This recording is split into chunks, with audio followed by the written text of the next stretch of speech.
Perkembangan judi di Indonesia sendiri sudah bisa dilacak sejak masa kerajaan-kerajaan.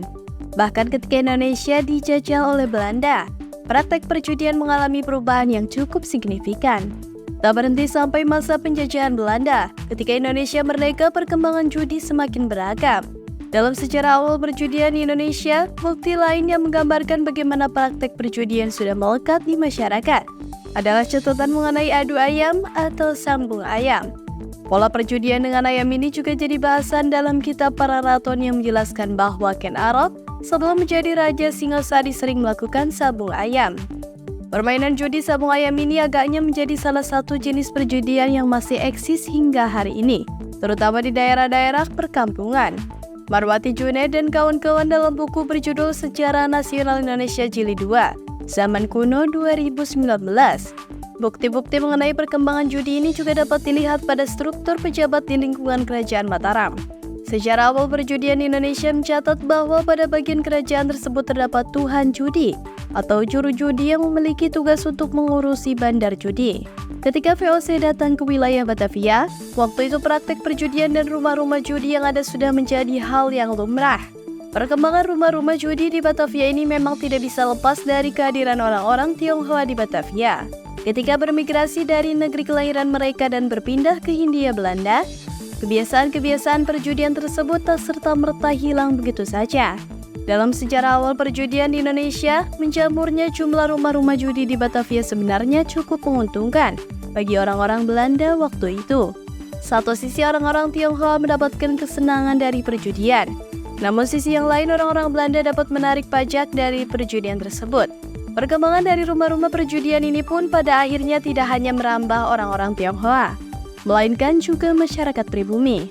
Benny Gestiono dalam buku berjudul Tionghoa dalam Pusaran Politik 2002 mengenai rumah-rumah judi ini memang pemerintah Belanda sengaja memeliharanya. Tujuannya tidak lain adalah agar bisa menarik uang dari para budak dan kuli kontrak yang sangat kecanduan judi. Uang yang diterima setiap kali selalu dihabiskan di meja judi. Untuk mengontrol perjudian di Batavia, Jan Peter Zunchun mengangkat seorang kapiten untuk melakukan pemungutan pajak. Pajaknya pun terbilang cukup besar, yaitu mencapai 20%. Karena hal inilah perjudian di Batavia masih terus berlanjut, bahkan ketika masa-masa setelah Jan Peter Zunchun. Dalam sejarah awal perjudian di Indonesia, perkembangan pesat rumah perjudian ini membuat kawasan Batavia dikelilingi rumah perjudian. Jumlahnya pun melebihi jumlah dari rumah sakit pada zaman itu. Ketika Indonesia merdeka, praktik perjudian memang tidak serta-merta hilang. Praktik perjudian secara ilegal masih terus berkembang. Namun pada sisi yang lain, praktik perjudian legal pun turut berkembang. Salah satu praktik perjudian yang berbentuk undian dilakukan oleh Yayasan Rehabilitas Sosial. Permainan yang mendapat izin resmi dari pemerintah itu menawarkan hadiah yang cukup besar pada zaman itu. Ketika Orde Baru berkuasa pun praktik perjudian yang legal ini masih terus berlanjut.